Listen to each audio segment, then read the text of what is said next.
ஜெஃப்னா புடி நேயர்களுக்கு வணக்கம். இன்றைக்கு இந்த காணொலியில் நாங்கள் பார்க்க போகிற விஷயம் ஒரு முன்னாள் போராளியின் தற்போதைய நிலைமை. எத்தனையோ போராளிகள் இன்றைக்கு உணவுக்காக கஷ்டப்படுற நிலைமையிலையும் அங்கவீனர்களாகவும் எவ்வளவோ விதமான சூழ்நிலைகளில் கைவிடப்பட்டு போயிருக்கணும். அப்படியான ஒரு போராளியை பற்றிய காணொலியாக தான் இந்த காணொலி அமைய போகுது. வாங்க காணொலிக்குள்ளே போகலாம். நீ இயக்கத்தில் இருக்க என்னத்துல இருந்த நீ என்னத்துல இருந்த நீ மாத்தியா குரூப்ல அப்ப நீ எந்த சண்டையில பங்கு பெற்று நீ பரந்தன் என்ன சண்டை அதுக்கு பேர் ஓயாத இலை இதய பூமி உண்டு அதுல என்னவா இருந்த நீ அடிபட்ட நீங்க உனக்கு அப்ப கட்டத்தளபதி யார் இருந்தா அப்ப உங்களோட சொர்ணம் அப்ப பால்ராஜ் இல்லையா சொர்ணத்தோட தான் இருந்த நீ அப்ப இப்ப நீ என் கடைக்கு வாரியோ என்னோட ஏன் இப்ப இதுக்கு முதல்ல என்ன எங்க சந்திச்சேன்னு சொல்லு பாப்போம். எங்க கைச்சில இந்த கப்பல்ல வந்த ஏன் கைச்சில கப்பல்ல வந்த நீ சும்மா வந்த நீ சரி இப்ப நீ பஸ்ல இப்ப வந்துடுற ஏன் எங்க போ நீ கிளாக்கர் வீடு சாப்பிட்டுட்டியா மத்தியானம் எங்க சாப்பிட்ட நீ கிளாக்கர் வீடுல அப்ப கிளாக்கர் வீடு சாப்பாடு தெரியணும் அப்ப நீ அங்க கடைக்கெல்லாம் போற இந்த விளந்தல கடைக்கெல்லாம் போயில அப்ப கைச்சில எங்க போற நீ கைச்சிலும் கிளாக்கர் வீடு இருக்கு அல்ல விழானைக்கோ கிளாக்கர் வீடு இருக்கு கிளாக்கர் வீடு உனக்கு என்ன முறை சொந்தக்காரர் அப்ப நீ இப்ப இந்த கடைக்கு வந்தீங்கன்னா உனக்கு நான் சம்பளம் தருவேன் நல்லபடியா எல்லாம் மயிரெல்லாம் வட்டி கட்டி நல்ல ஷர்ட் போட்டு இருக்கலாம் வாரியே வர முடியாது உங்களால ஒன்றும் செய்ய இயலாது முடியாது. அப்ப பாருங்க இந்த போராட்டத்துல தேசத்துக்காக இறந்தவர்களை விடுங்க உயிரோட இருந்து துன்பப்பட்டு துயரப்பட்டு தன்னிலை மறந்து வாழுகின்ற இந்த சொந்தங்களை பற்றி யாருக்காவது தெரியுமா? இப்படி எத்தனை ஆயிரம் சொந்தங்கள் இன்றைக்கும் இந்த மண்ணில தமிழர் தேசத்துல வடகிழக்கு மாகாணங்கள்ல சுத்தி சுத்தி வாழ்ந்து கொண்டிருக்கணும் தெரியுமா? அப்ப இத பற்றி யாராவது அக்கறைப்படுறீங்களா?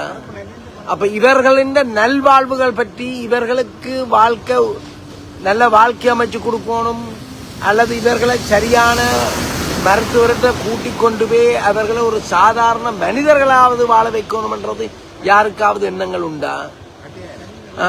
எத்தனை ஆயிரம் கல்சரியல் தேவடியாள்களை கூட்டிக் கொண்டு எத்தனை விளையாட்டுகள் காட்டுது பாருங்க.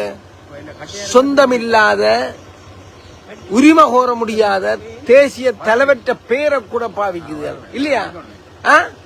உனக்கு பிரபாரம் பிடிக்குமா பிடிக்காதோ? ஜவா பிடிக்குமா பிடிக்காதோ? பிடிக்கும். உனக்கு நல்ல விருப்பம் உன்னுடைய அப்பா அம்மாவோட அவர்ல விருப்பமோ? பாருங்க அவருக்கு தன்னால இயங்க முடியாது, எல்லாத்தையும் ஞாபகப்படுத்த முடியாது, அவரால தனித்து போய் வர முடியாது. பஸ்ல ஏறுறார், கப்பல்ல போறார், அங்கிருந்து வாரார். அவருக்கு காசு கேட்டால் எவ்வளவு கேட்பார்? 100 ரூபா மட்டும்தான் கேட்பார். எவ்வளவு கேட்பேன்? நான் முதல் 100 ரூபா தான் இல்லை சாப்பிட்டியாப்ப சரி அவ்வளவுதான் கேட்பார், வேற ஒன்றுமே கேட்க மாட்டார். ஆனா இந்த உள்ள கழுசறியல் இந்த பிரபாகரன உரிமை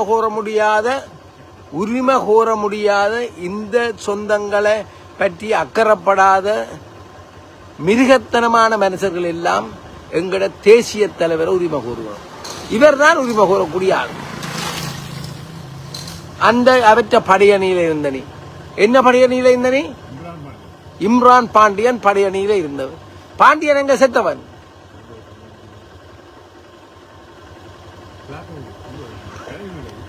கனைவுல செத்த அது கூட தெரியுது உனக்கு.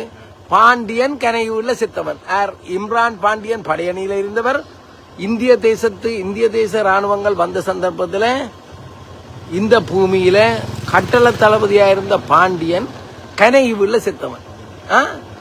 பாத்தியா? உனக்கு அதெல்லாம் தெரியுது. அப்ப வாவரங்கிற கடைக்கு நாங்கள் வேலை செய்வோம். பாருங்க அந்த விடயங்கள் மட்டும் அவர் அக்கறைப்படுவார், அதுகளை மட்டும் இது பண்ணுவார். அவருக்கு இந்த பாருங்க மயிர்கள் எல்லாம் சில நோய்கள் இருக்குது, இங்க சொறுகிறார். அவரை பற்றி அவர் இன்றைக்கு சும்மா கிளாக்கர் விட தெரியுது, காசு கேட்டா 100 ரூபா தான் கேட்கிறார். இப்படி எத்தனை ஆயிரம் இளைஞர்கள், எத்தனை ஆயிரம் எங்கள் சொந்தங்கள் தங்களோட வாழ்க்கையை துளைச்சி போட்டு இப்ப இவரெல்லாம் கல்யாணம் கட்டி இருந்தாருன்னா ஒரு 4-5 புள்ளிகளை, ஒரு கல்யாணத்தை கட்டி 4-5 புள்ளிகளை பெற்று ஒரு நல்ல வாழ்க்கை வாழ்ந்திருப்பார். அந்த வாழ்க்கையெல்லாம் இவருக்கு கல்யாணம் கட்ட விருப்பமா இல்ல. பாத்தீங்களோ? அப்ப அதுகள் எல்லாம் கவனமாகவும் அக்கறையாகவும் தானே இருக்கிறார். ஒரு கல்யாணம் பேசட்டா விளங்க இல்ல வேணாம். பாத்தீங்களா?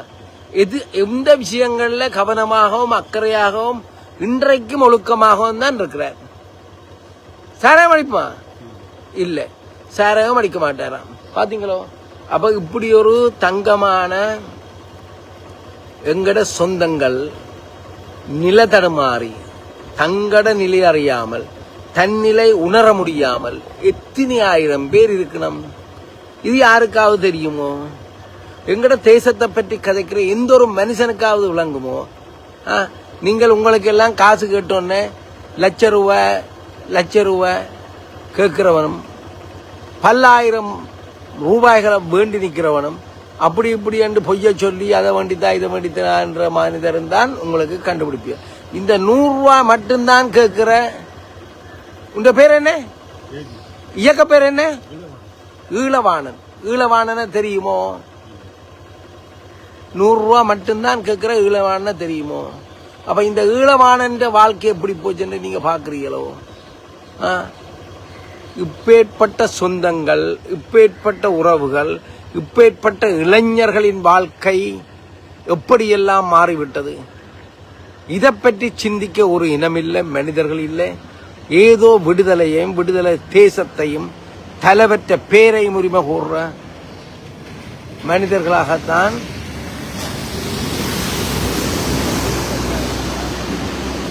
உங்களை இந்த மனிதர்களை இந்த தேசத்தில் தவறான நோக்கங்களோடு இருக்கின்ற பலரை எங்களால காண முடியுது. இளவாணன் அவரை கல்யாணம் வேண்டாமாம், சாராயம் வேண்டாமாம், தலைவரில் விருப்பமாம். அப்பா அம்மாவிலேயே தலைவர்கள் விருப்பம் கூட தலைவரில் தான் விருப்பமாம். பாத்தீங்களோ? சொந்த தாய் தகப்பனை விட இன்றைக்கும் தன்னிலை மறந்து இருக்கின்ற வேளையிலும் அவர் சொல்லுவது என்ன? தன் தலைவன், தேசிய தலைவன் பிரபாகரனை தான் அவருக்கு இன்றைக்கும் ஒரு விருப்பமான மனிதராக, விருப்பம் கொண்ட சொந்தமாக, உறவாக, எங்கள் குல ஆண்டவனாக இவருக்கும் இங்கே இருக்கின்ற மக்களுக்கும் தெரிகின்றது. எங்கள் குல ஆண்டவனாக